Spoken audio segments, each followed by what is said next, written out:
Hello all, जय माँ लक्ष्मी, जय भोलेनाथ। दोस्तों, कैसे हैं आप सब लोग।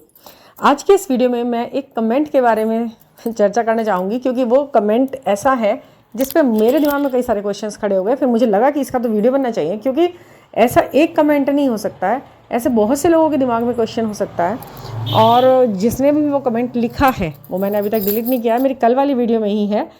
तो मेरे को लगा कि इस तरीके की सोच, इस तरीके की बातें भी यदि समाज में कहीं ना कहीं लोगों के अंदर हैं, तो उनको तो एक वो मिलना चाहिए ना, जहाँ तुम इस तरीके की जर्नी में हो, जहाँ तुम इस तरीके की सारी बातों को जानते हो, और तब जाके ये सवाल दिमाग के अंदर घुस रहा है, तो फिर ये तो बहुत गड़बड़ हो रही है। देखिए, किसी ने लिखा है कि मैं शिव जैसे पति या पत्नी को नहीं चाहता। मतलब मुझे लगा है कि वो किसी मेल के द्वारा लिखा हुआ है कि उनको नहीं चाहता, क्योंकि वो महिषासुर के समय उनके सामने आके वो भाग गए थे, और शिव अपनी शक्ति, अपनी देवी माँ पार्वती को छोड़कर वो भाग गए थे।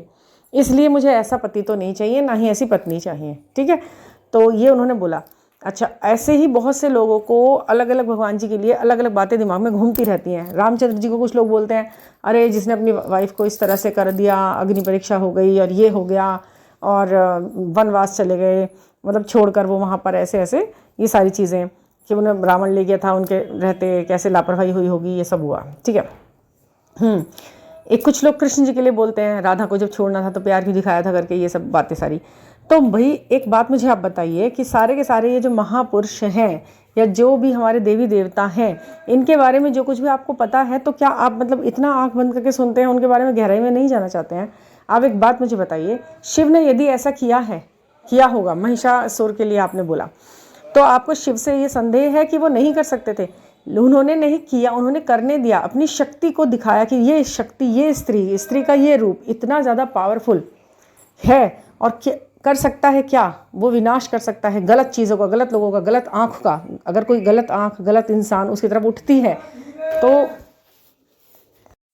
उन्होंने उनको मौका क्या दिया, उन्होंने प्रदर्शन किया उस शक्ति का, जो उनके अंदर की ही शक्ति तो है, वो उन्हीं की शक्ति है। भाई तुम अभी भी उनको नहीं समझ पाए, वो अलग अलग नहीं है, वो शिव के अंदर की शक्ति, उनके अंदर की एनर्जी, उनके अंदर की ऊर्जा, उनके अंदर की वो जान, ताकत, जिससे हमारा पूरा शरीर चलता है, उसे निकाल कर उन्होंने बाहर खड़ा कर रखा है। वो हम शक्ति के रूप में पूजते हैं।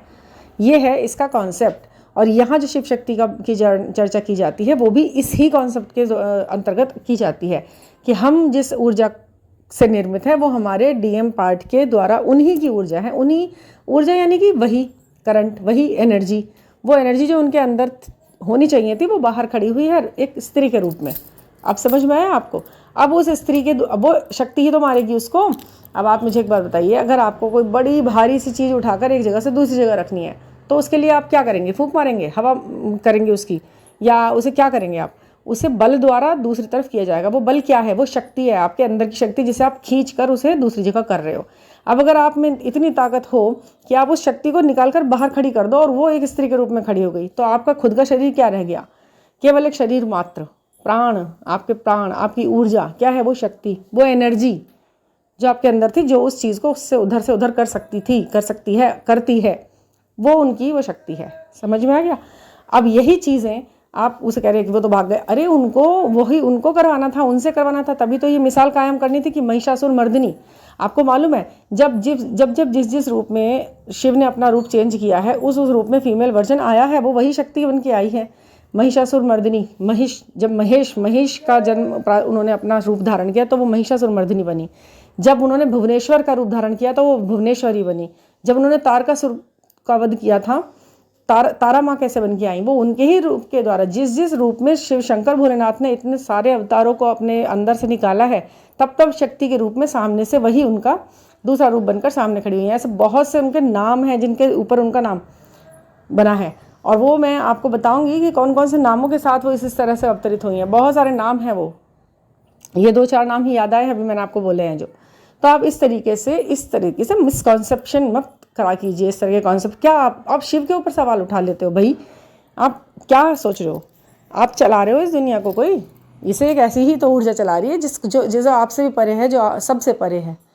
वो ऊर्जा, उसको तो विश्वास करो। शिव तो ऊर्जा है। अब आप ऊर्जा पे भी सवाल खड़ा कर रहे हो, तो ये तो आपकी भाई अच्छी बात तो नहीं है। ऐसे ही रामचंद्र जी का, अगर उन्होंने ऐसा किया था, ये सारा सब कुछ एक एक बिंदु लिखा हुआ था, ऐसे होगा, इस समय फिर ऐसे होगा, कितने सारे काम करने थे उनको।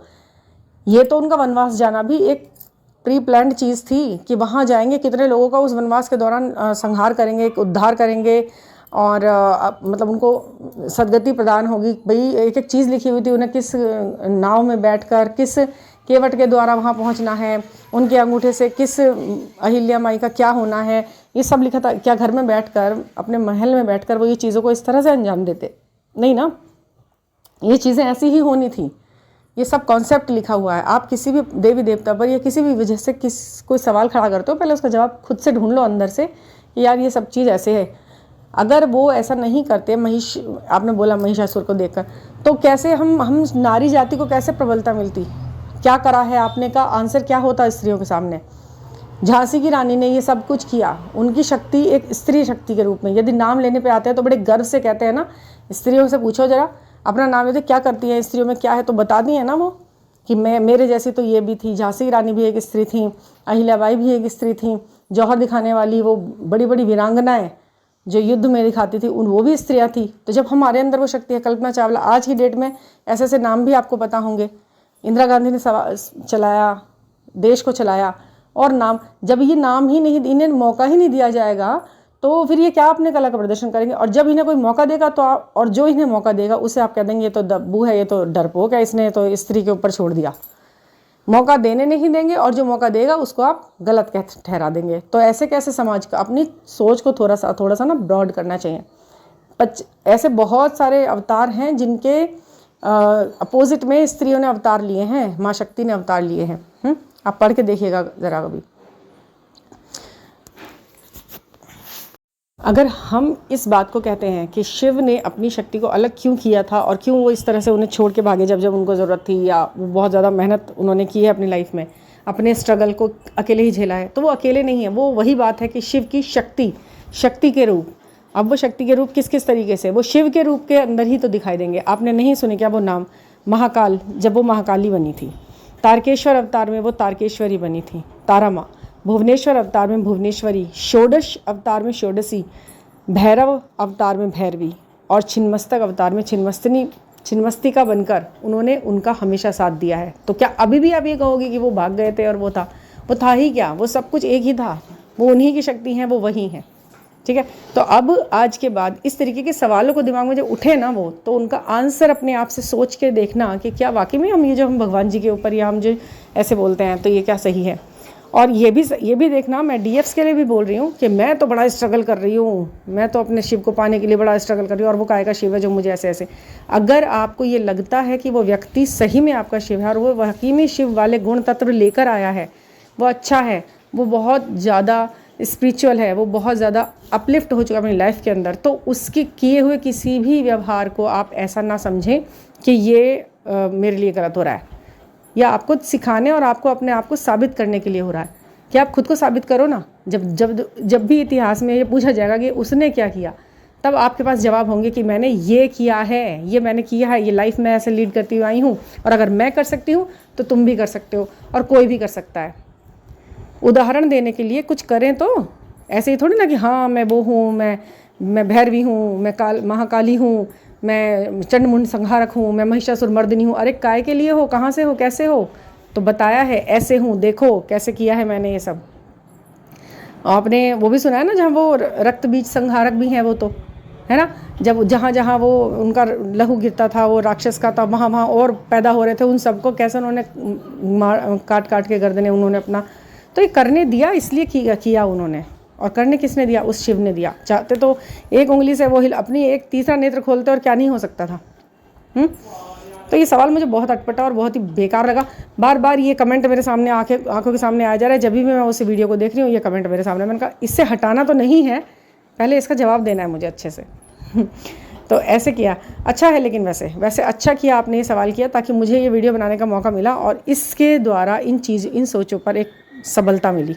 तो आपका ये बोलना भी सही रहा, क्योंकि जो कुछ भी होता है सही के लिए, अच्छे के लिए होता है। तो ये शायद हो सकता है कि ये वीडियो भी बहुत फ्रूटफुल हो जाए इन सब उदाहरणों से, है ना। तो ठीक है। और आज मैं आपके लिए एक छोटी सी रीडिंग लेकर आई हूँ श्रीमद् भगवत के विजडम के ऊपर कि उनकी क्या सलाह है आपके लिए, आप क्या कर सकते हैं अपने जीवन में इस प्रेजेंट मोमेंट में उसे बहुत बेहतरीन बनाने के लिए, एक अच्छे भविष्य के लिए आप क्या कदम उठाएं अपनी तरफ से, ये ईश्वर क्या चाहते हैं, श्री कृष्ण क्या चाहते हैं, क्या सलाह है उनकी आपको। तो एक छोटी सी रीडिंग मैं आपके साथ शेयर करने वाली हूँ आज। देखिएगा आपके लिए क्या है, आपको इसमें से क्या पिक करना है इस एनर्जी में से।